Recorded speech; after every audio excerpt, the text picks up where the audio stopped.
Back in 2014, a Namibian state petroleum company, Namcor, commissioned the construction of the 7 billion rand North Pole fuel and gas terminal just north of Walvis Bay's main harbour in anticipation of an imminent offshore oil strike, but also to supply liquid natural gas to a gas-to-power plant here that was to be a 250 megawatt baseload solution to a threatening regional electricity shortage. But disappointing drilling results and the cancellation of the contract has made this enormous investment a loss-making rusting white elephant since then. That is, until last year. In the last quarter of 2025, a coordinated set of push and pull factors emerged offshore.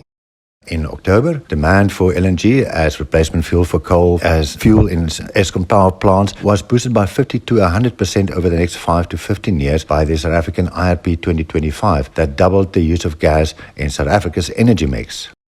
In November, Azul Energy, the Luanda-based BP E&I joint venture and Angola's largest oil producer, commenced with production of LNG at their new LNG plant in Soyo. At the same time, Azul sold their oil production share in the oil block 14 and 14K to a BW Energy Morel and Prom consortium, but retained the gas output from these blocks as feedstock for their LNG plant. Azul is also the majority partner of the Rhino Resources exploration license just south of the Kudu production license, which BW held 50% of since 2017. 95% since 2021 when they acquired the rights to one of the two 400 to 800 megawatt gas-to-power production licenses. This puts Azul Energy and BW Energy's parent company, the BW Group, who owns the world's largest fleet of gas tankers, now in an ideal position to start supplying LNG to the Western Cape, which could save Eskom as much as 6.5 billion rands per year on the Petro SA diesel bill. In late November, Total Energies announced they had swapped 10% of the Venus field for operators' rights and 40% of Gulf's 10 billion barrel Mopani field. Total Energies now control 40% of proven oil resources, and pending final agreement with the Namibian government on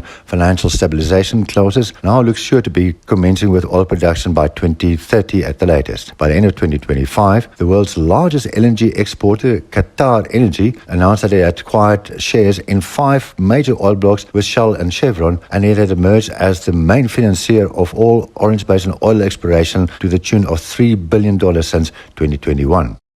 Both the Walvis Bay Harbour and Lourdes Harbours are currently being expanded. Further south, the new Buchu Bay deepwater port is now set to start construction in 2030, which upon completion will cut operational costs of servicing an offshore oil industry by much as 40 to 60%. All this is happening in a legal vacuum of no gas laws in Namibia and a Petroleum Exploration Act so old it does not contain a single reference to LNG, which leaves the question of why this is still the case. Who benefits most from the year-long delay in Parliament from passing an urgently required amendment of the Petroleum Act?